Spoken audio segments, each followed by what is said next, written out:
आम आदमी पार्टी विधायक अलका लांबा पर हमले के मामले में नया मोड़ आ गया है। दिल्ली पुलिस ने अलका लांबा के खिलाफ ही मामला दर्ज कर दिया है। सीसीटीवी फुटेज में अलका लांबा खुद ही सामान गिराती नजर आ रही हैं। लेकिन क्या है ये पूरा मामला और अगस्त क्रांति के दौरान हुआ क्या था, ये आप देखिए।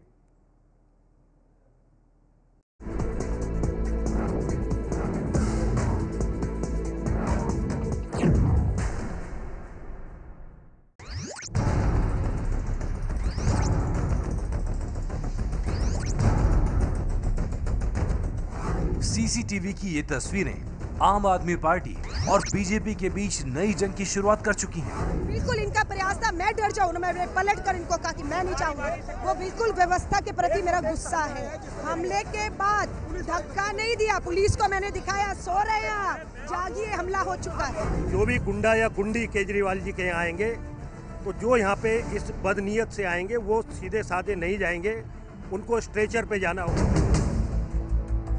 लड़ाई की शुरुआत 9 अगस्त को हुई थी। 8 अगस्त को अलका लांबा ने ट्वीट कर लोगों से साथ जुड़ने की अपील की थी। 9 अगस्त की सुबह 5:05 पर अलका लांबा ने ट्वीट किया और अभियान शुरू होने की जानकारी दी। लेकिन इस ट्वीट के करीब 2 घंटे बाद 7:07 पर अलका लांबा के ट्वीट ने दिल्ली में सनसनी फैला दी।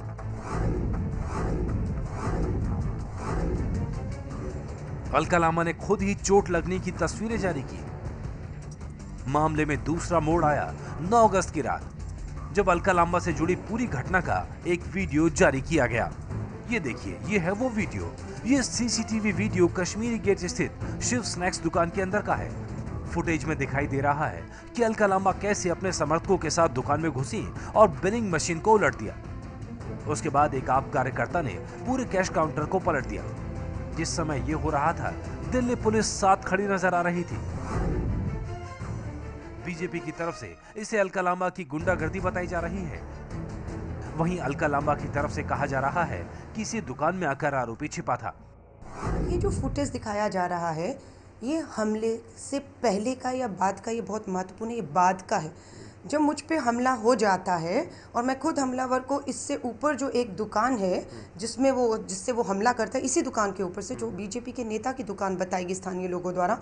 और इस वीडियो को अब आप मेरे नज़रिए से देखिए, बिल्कुल मैं कह रही हूँ, ये देखिए, ये दुकान है, ये सामने मीटिंग चल रही थी जब मेरे ऊपर हमला हुआ और एकदम खून बहने लग गया और मैंने खुद हमलावर को इस दुकान के ऊपर देखा।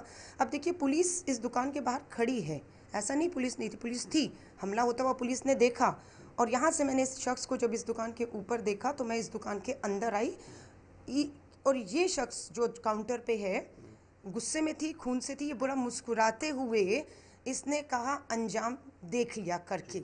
और तब मैंने इसे गुस्से में, इसकी जो मशीन है, इसके ऊपर हमला या इसके ऊपर हाथ नहीं उठाया, मैंने इस गुस्से में, जब मेरा हमला हुआ और उस अभियान को रोकने का प्रयास किया गया, तब मैं अंदर आई और इस मशीन को मैंने गुस्से में थोड़ा सा आगे खिसकाया बिल्कुल और कहा उसे नीचे लाइए, उसे नीचे लाइए। उसके बाद ये देखिए, अब आप इस वीडियो को देखिए, ये मैं आई, मेरे हाथ में रुमाल है जो खून से भरा है। अब मैं इसको ये किया मैंने, और अब ये किया मैंने, और उसके बाद मैंने कहा लाइए उससे नीचे जिसने हमला किया है।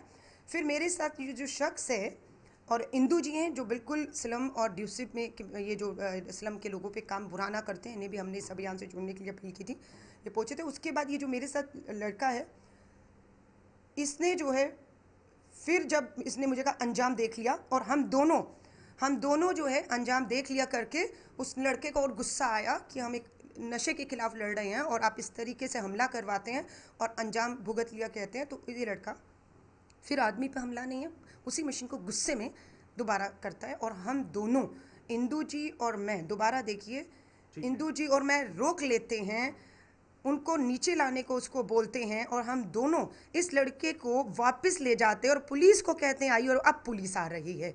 अब पुलिस को कहते हैं आप आइए, वो हमलावर अंदर है, उसे लाइए। इसके बाद तो एक दूसरी दुकान में लगे सीसीटीवी कैमरे की फुटेज भी सामने आई, जिसमें पहले तो अलका लांबा के साथ एक व्यक्ति दुकान का सामान फेंकता है। थोड़ी देर बाद अलका भी दिखाई देती है और एक व्यक्ति उनके सिर पर कपड़ा रखे हुए है। ये फुटेज सुबह तकरीबन 6:45 की है। शिव स्नैक्स दुकान से मिले सीसीटीवी में भी बाद में अलका सिर पर कपड़ा रखे नजर आ रही हैं, जिससे ये लगता है कि दुकान में आने से पहले ही उन्हें चोट लग चुकी थी। अलका लांबा का दावा है कि ये वीडियो चोट लगने के बाद का है। जिस जगह ये पूरी वारदात हुई और जहां से आरोपी जतिन को अलका ने देखा, उस जगह का एबीपी न्यूज ने जायजा लिया। इस समय हम हनुमान मंदिर के उस प्रांगण में खड़े हैं जहां पर अलका लांबा सुबह अपने नशा मुक्ति अभियान के तहत लोगों के साथ जनसभा कर रही थी। ये वो जगह है जहां पर तकरीबन 400 से 500 लोग इकट्ठे थे, ये बताया जा रहा है, और उन्हीं के बीच में खड़े होकर वो इस जनसभा जो है उसे संबोधित कर रही थी। जिस बीच अचानक, चूंकि ये अभियान नशा मुक्ति का था, लेकिन एकाएक अलका लांबा का ये कहना था कि लोगों ने उनसे यहाँ पर अतिक्रमण की शिकायत की कि जो दुकानें यहाँ पर बनी हुई हैं, उन दुकानों ने आगे तक का जो सारा एरिया है उसको कवर कर रखा है, और इसी अतिक्रमण की शिकायत के चलते वो यहाँ की दुकानों में जाना शुरू हुई। ये जो राम मिष्ठान भंडार की दुकान है, इसमें भी वो पहुंची। ठीक इसी के सामने ये पूरी सभा चल रही थी।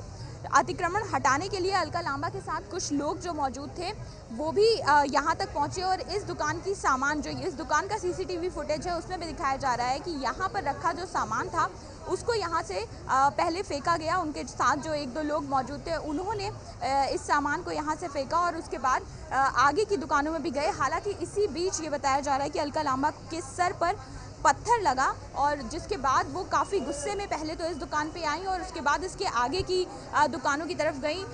आप भैया उस समय यहाँ पे मौजूद थे जब वो लोग यहाँ से सामान, मैं यहीं पे बैठा, वहाँ पर भीड़ लगी तो ये नहीं मालूम वहाँ पर क्या हुआ क्या नहीं हुआ। मुझे यहाँ पर सीधे आए, ये थाली फाली फेंकी और नो कहने सब बंद करो, जल्दी जल्दी बंद करो बस। कुछ जो सामान यहाँ से फेंक रहे हैं जो सीसीटीवी में दिख रहा है, उन्होंने आपको कुछ कहा या आपने देखा कि कैसे पत्थर लगा? ये नहीं, मैंने नहीं देखा भाई, भीड़ में मुझे मालूम नहीं पड़ा क्या हुआ क्या नहीं हुआ। सीधे यहाँ कहने लग गए बंद करो जल्दी, टाइम नहीं है बिल्कुल ये पास। और अलका लांबा यहाँ पहुंची तो उन्होंने कुछ कहा था? नहीं, उन्होंने कुछ नहीं कहा, मुझसे नहीं कहा। इसके बाद खुलासा हुआ कि हनुमान मंदिर यमुना बाजार के market president Deepak Sharma Shiv snacks दुकान के मालिक के बेटे हैं। ये दुकान बीजेपी विधायक ओपी शर्मा के भाई की है। 6 बजे के तकरीबन का वक्त है। ऊपर का ये हिस्सा है जहाँ से वो कह रही हैं कि उन्होंने एक कंबल में आदमी को देखा। उस समय क्या ऊपर लोग सो रहे होते हैं, आपके कर्मचारी ऊपर लोग मौजूद थे? सभी कर्मचारी, सभी दुकानदारों के कर्मचारी जो हैं ऊपर ही सोते हैं। किसी का भी दुकान के अंदर तो कोई सोता ही नहीं है। वक्त पे होते हैं वहाँ पर? मैडम 6 बजे करीब अंदर होते हैं, जिस दर से वो कह रहे हैं। ये आप पीछे आइए, मैं दिखाता हूँ आपको। ये देखिए, जिस खिड़की में से वो कह रहे हैं कि उनको पत्थर लगा है, वो खिड़की, और आप देखेंगे तो उस वाले सीसीटीवी में भी और उस वाले सीसीटीवी में भी, दोनों जो सरकारी सीसीटीवी हैं उसके अंदर ये कैद है। अगर वहाँ से हुआ होता तो दिल्ली पुलिस के हमारे खिलाफ कोई कार्रवाई नहीं करती। ऐसा हुआ ही नहीं था ना, वो तो उनकी मनगढ़ंत कहानी थी। उनको पहले से उनके वर्करों ने पहले ही समझा बुझा करके पहले आगे रेकी करके गए होंगे कि यहाँ लड़के सोते हैं, ऐसे बता दो तो सब जने मान जाएंगे। लेकिन वो इस चीज़ को चेक करना भूलेंगे कि यहाँ सब दुकानों पर सीसीटीवी कैमरे इंस्टॉल्ड हैं। आप देखेंगे तो हमारे सारे में सीसीटीवी लग रहे हैं। आप एक बताइए, एक 19-20 साल का लड़का जो कि नौसिखिया लड़का ही कहलाया जा सकता है, वो वहाँ खिड़की में से 50-100 फीट दूरी पे पत्थर मार देगा। वो क्या मतलब, एथलीट है, गोल्ड मेडलिस्ट शूटर भी इतनी दूरी पे पत्थर नहीं मार सकता। जितने समर्थक उनके साथ थे 101 लोगों के अंदर, आप किसी को पॉइंट आउट करा के लगा के तो दिखाइए किसी के पत्थर इतनी दूरी पे कैसे मार दिया। उन्हीं के किसी साथी ने उनके साथ करा ये सारा का सारा स्टंट रचने के लिए। वहीं बीजेपी विधायक इस मामले में इतने आक्रामक हैं कि सीधे धमकियां दे रहे हैं। केजरीवाल के गुंडे और उनकी इस गुंडी विधायिका को ये कहना चाहता हूँ कि अगर उन्होंने दोबारा दुस्साहस किया दुकानों में घुसकर, तो अभी तो वो एक नकली चोट लिए घूम रही हैं। जो भी गुंडा या गुंडी केजरीवाल जी के यहाँ आएंगे, तो जो यहाँ पे इस बदनीयत से आएंगे वो सीधे साधे नहीं जाएंगे, उनको स्ट्रेचर पे जाना होगा। मामले में दोनों पक्ष एक दूसरे पर गंभीर आरोप लगा रहे हैं। सामान्य बुद्धि का आदमी किसी की दुकान में घुस के उसका सामान फेंकना, उसके लोगों के साथ मारपीट करना, यह कर सकता है क्या? लोगों का कहना है 1 बजे से 4 बजे तक वो अमूमन इस विसिनिटी में घूमती हैं और वो कहती हैं ये ड्रग एडिक्ट हैं। मैं कहता हूँ आप नशा मुक्ति नहीं, नशा युक्ति के लिए यहाँ पर आ रहे हैं, और आपकी डोज जब ज़्यादा हो गई तो आप दुकानों में घुस गई। वो सीसीटीवी में सारा दर्ज है। पुलिस वाला यदि आपको ये काम करने से रोक रहा है, आप उसको धक्का दे रहे हैं, तो ये होश में रहने वाला आदमी क्या ये काम कर सकता है? विधायक ओपी शर्मा की इस धमकी के बावजूद अलका लांबा सोमवार को भी नशा मुक्ति अभियान चलाती दिखी। हनुमान मंदिर में कल अलका लांबा के ऊपर जो हमला हुआ उसके बाद आज फिर से अलका लांबा यहाँ पर पहुंची है। मैम, कल हमले के बाद आज आप फिर यहाँ पर पहुंचे? देखिए, मकसद हमले का क्या था कि हम इस अभियान को, नशे से आज़ादी का अभियान है, मुक्ति का, उसको बीच में छोड़ के डर के भाग जाएं। प्रयास पूरा किया गया, हमला किया गया, खून देखकर बहुत लोग डर के भाग भी गए। लेकिन मैंने इनको ललकारा पलट के कि मैं जाने वालों में से नहीं हूं। हमले के बाद भी मैं आधा घंटा यहीं रही। इस बीच सीसीटीवी फुटेज को आधार मानकर दिल्ली पुलिस ने तोड़फोड़ के मामले में अलका लांबा के खिलाफ FIR दर्ज की है। अलका लांबा पर हमला करने वाला लड़का रविवार को ही गिरफ्तार हो चुका है और अब पूरे मामले की नई सिरे से जांच हो रही है। अलका लांबा चांदनी चौक से MLA हैं। वैसे अलका लांबा का नाता लंबे वक्त तक कांग्रेस के साथ रहा है। NSUI से उन्होंने युवा राजनीति की शुरुआत की। दूसू उर्फ दिल्ली विश्वविद्यालय छात्र संघ की अध्यक्ष भी रही हैं। साल 2013 तक अलका लांबा कांग्रेस में रही हैं। इसी दौरान साल 2012 में वो विवाद में आई थी जब उन्होंने गलती से एक छेड़खानी की पीड़ित लड़की का नाम सार्वजनिक कर दिया था। साल 2013 में आम आदमी पार्टी बनने के बाद उन्होंने कांग्रेस छोड़कर आम आदमी पार्टी का रास्ता पकड़ लिया। दिल्ली के साथ साथ अलका लांबा आम आदमी पार्टी के लिए देश भर में दौड़ धूप कर चुकी हैं। आम आदमी पार्टी के लोकप्रिय चेहरों में अलका लांबा शामिल हैं। अलका लांबा का दावा है कि वो नशे के खिलाफ अपने अभियान को छोड़ेंगी नहीं, जिसकी वजह से वो घायल हुई हैं।